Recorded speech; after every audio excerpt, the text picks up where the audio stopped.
निकालते हैं फेलियर का डर। एक बार जोरदार तालियां हो जाएं for Vikas Divyakirti sir.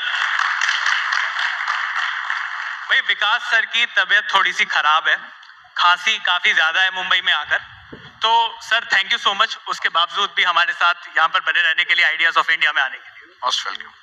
Vikas sir life में ना प्रेशर बहुत है, मेरे ऊपर भी प्रेशर है। मेरे ऊपर प्रेशर इस बात का है सर कि जितने व्यूज आपके वीडियोस पर आते हैं कम से कम उतना ही ट्रेंडिंग ये सेशन भी बने।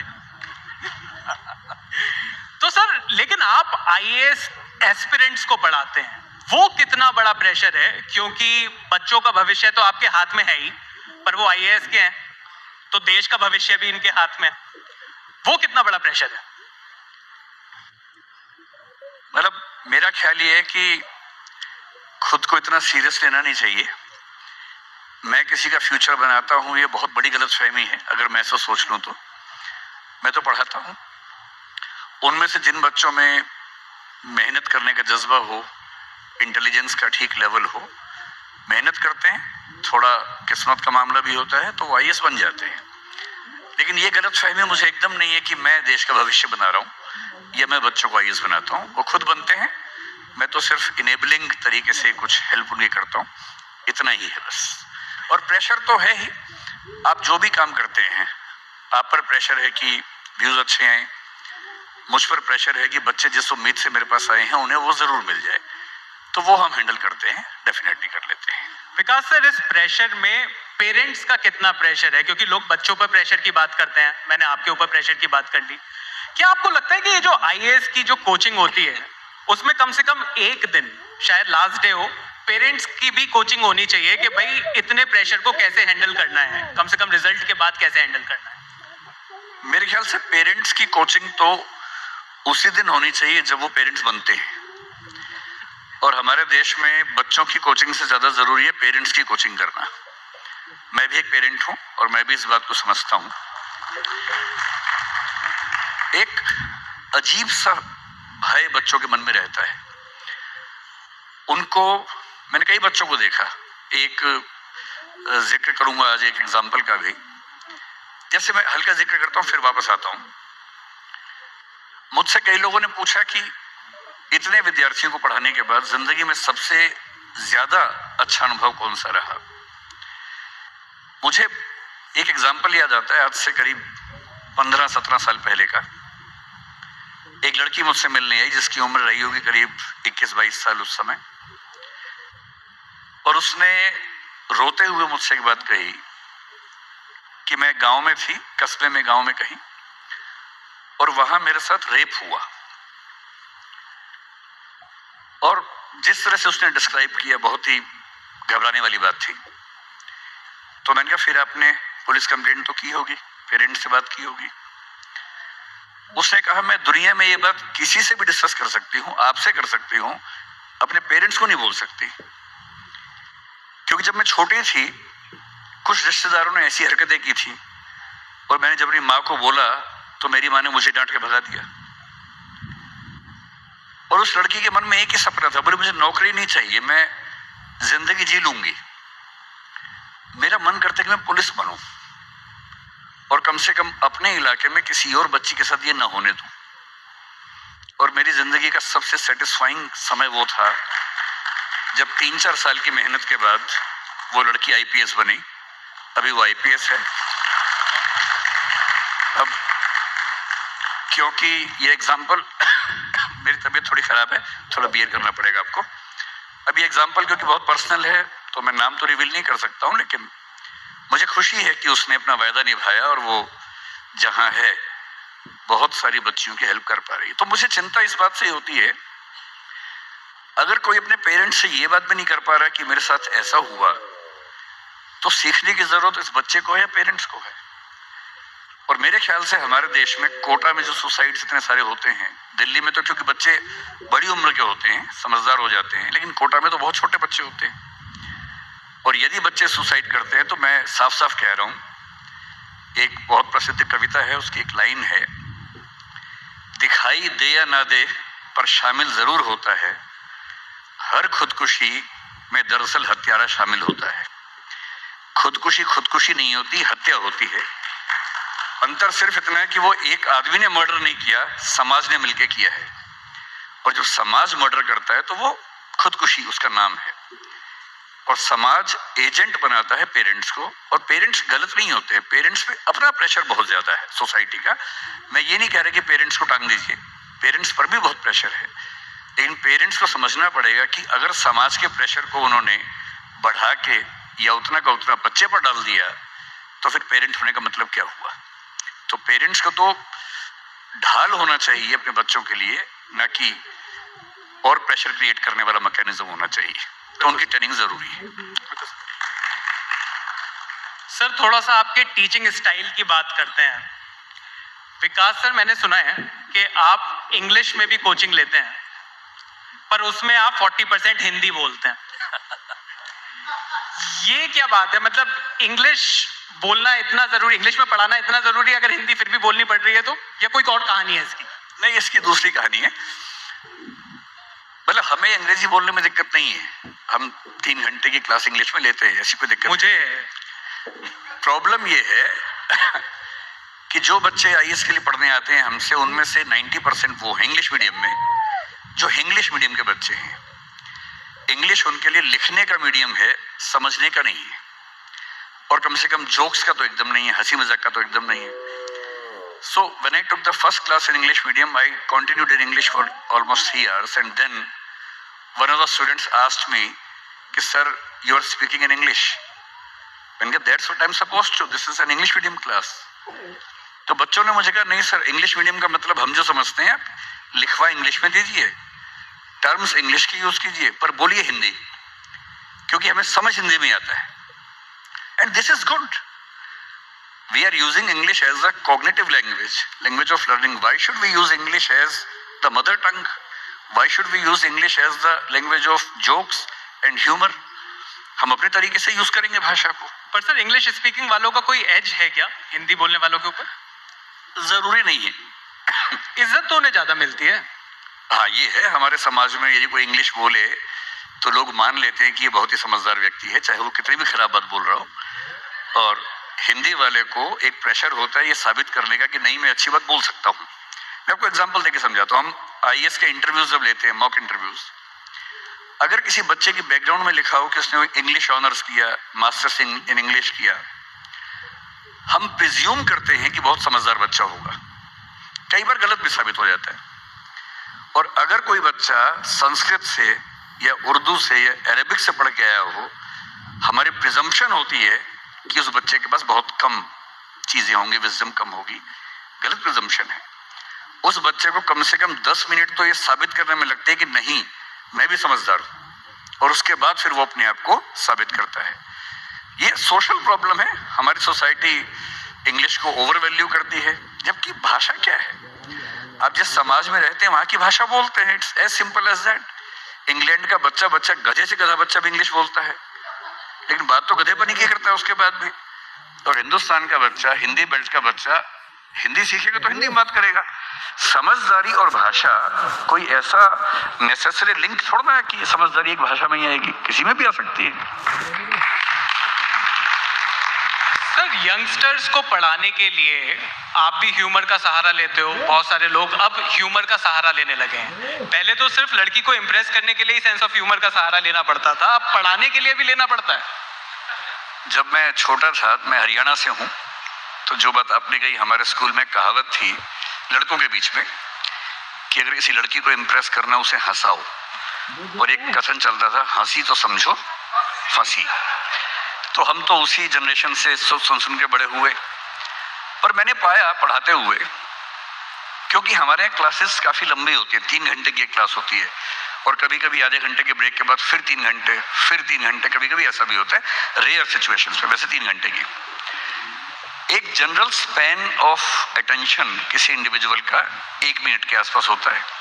बहुत एक्सटेंड करें तो एकेडमिक्स में 40 मिनट 50 मिनट का हो सकता है।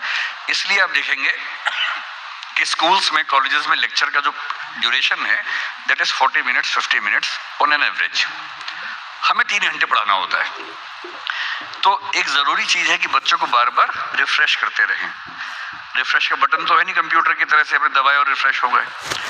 तो हमारा मैकेनिज्म है रिफ्रेश करने का कि हंसी मजाक करें और मजाक के थ्रू उन बच्चों को वो जोर से ठहाका मारें, थकान दूर हो जाए, फिर से बात शुरू कर दें। लेकिन इसमें दो बातें ध्यान रखने की होती हैं। एक तो हंसी मजाक इतना ना हो कि मेन कंटेंट छूट जाए, ऐसा भी कई बार होता है। और दूसरा, सैडली हंसी मजाक करने की एक तमीज होती है जो कई लोग ध्यान नहीं रखते हैं। हंसी मजाक इसलिए नहीं होना चाहिए कि हम सोसाइटी के वल्नरेबल सेक्शंस को और वल्नरेबल बना दें।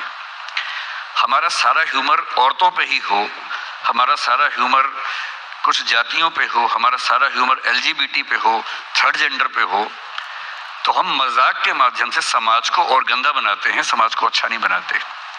ह्यूमर ऐसा हो जो इंसान को और बेहतर इंसान बनाए और साथ में हंसा भी सके। सर, कहते हैं कि IAS इंडिया की सबसे पावरफुल जॉब है। अब वही IAS ऑफिसर्स जब आपसे मिलते हैं, आपके स्टूडेंट्स जो पुराने, वो आकर आपके पैर छूते हैं, तो आपको कितना पावरफुल लगता है? कभी कभी ऐसा नहीं लगता कि कभी कभी लगता है आप उन्हें भगवान है? मतलब ऐसी वाली फीलिंग तो नहीं आती? पर्सनली मुझे बहुत बुरा लगता है कोई अगर मेरे पैर छूता है तो। कोई भी, सिर्फ मेरा बेटा है, मैं चाहता हूं कि मेरे पैर छुए, मेरे ना छुए, सबके छूता रहे। इसलिए नहीं कि मुझे बहुत अच्छा लगता है कोई मेरे पैर छुए, इसलिए कि उसको ये आदत रहे कि झुकना सीखना है। सिर्फ इसलिए मैं अपने पेरेंट्स के, अपने बड़ों के पैर जरूर छूता हूं। मुझे इस बात में बहुत आस्था नहीं है कि आशीर्वाद मिलने से बहुत कुछ होता है जीवन में। मैं बहुत ही साइंटिफिक माइंड का आदमी और मुझे बहुत संदेह होता है बातों पे। मैं बहुत जल्दी भरोसा नहीं करता हूँ। मुझे बहुत भरोसा नहीं है कि आशीर्वाद से कुछ होता है जीवन में, सिवाय इसके कि अच्छी फीलिंग होती है। अच्छी फीलिंग से आप सच में कुछ अच्छा कर लेते हैं, इस सेंस में होता है। पर ह्यूमिलिटी आती है, विनम्रता आती है, इसलिए पैर छूना मुझे अच्छा लगता है। कोई IAS मेरे पैर छुए, मैं अच्छा फील नहीं करता हूँ, मैं उनसे हाथ मिलाना पसंद करता हूँ। लेकिन हाँ, कभी कभी ये तो लगता ही है कि ऐसे ताकतवर लोग मुझे जानते हैं।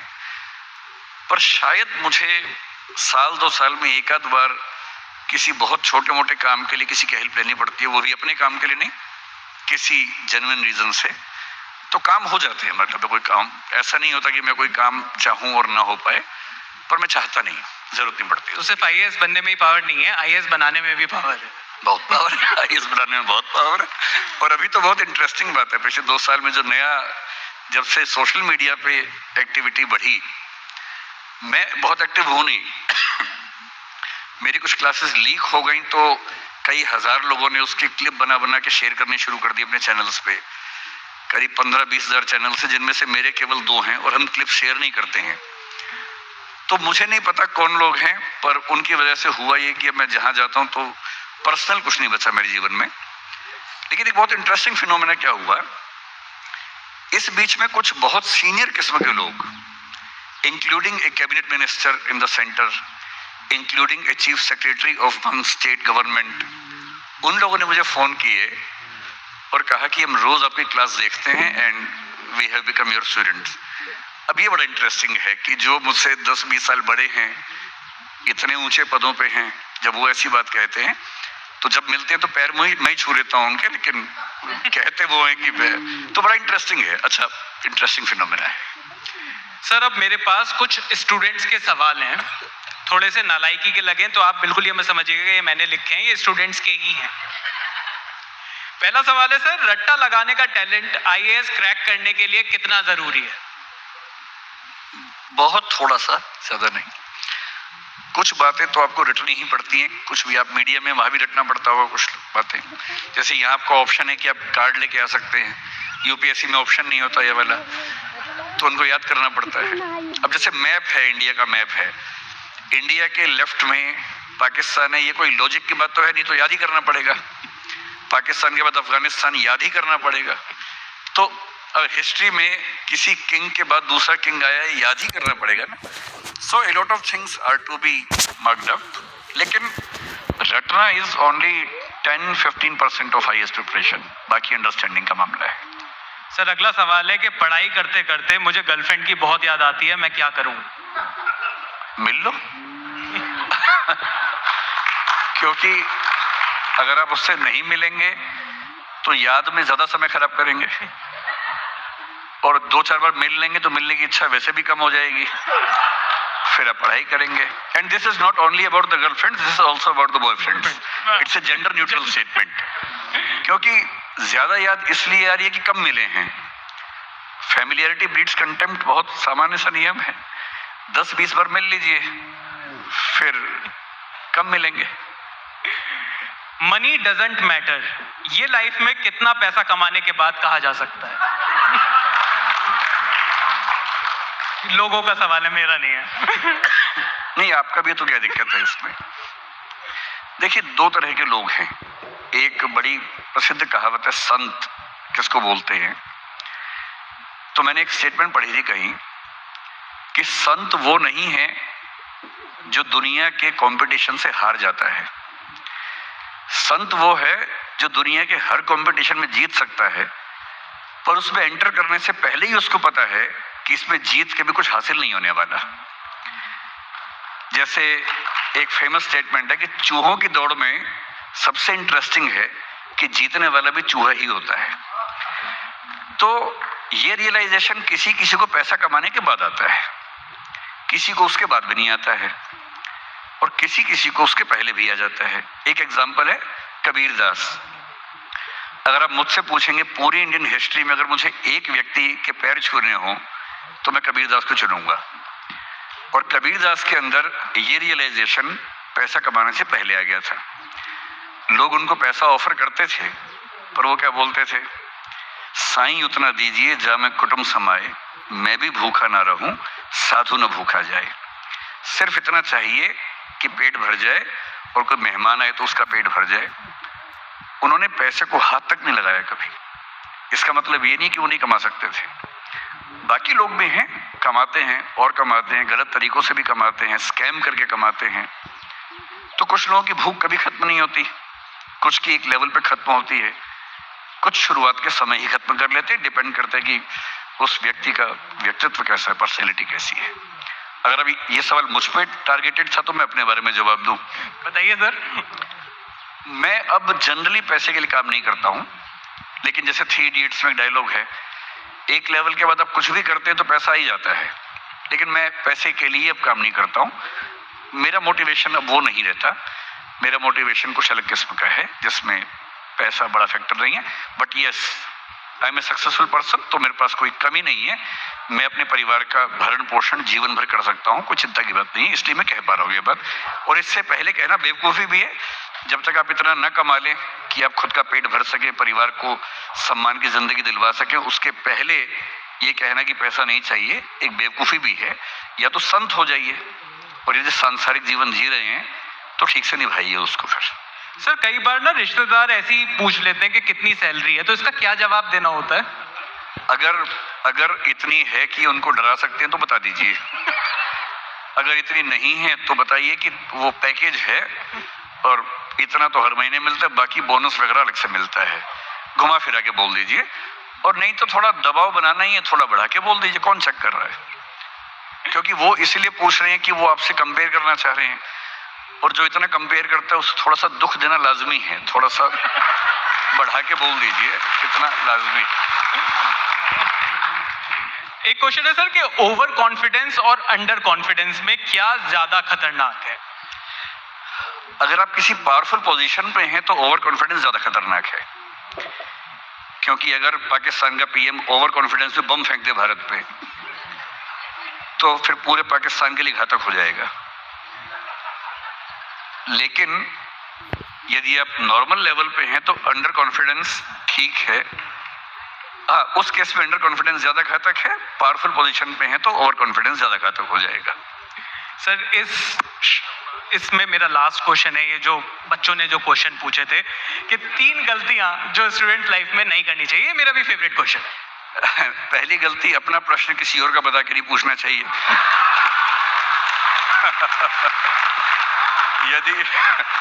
यदि आप कोई सवाल पूछना चाह रहे हैं तो अपने सीने पे रख के बोलिए कि मेरा सवाल है।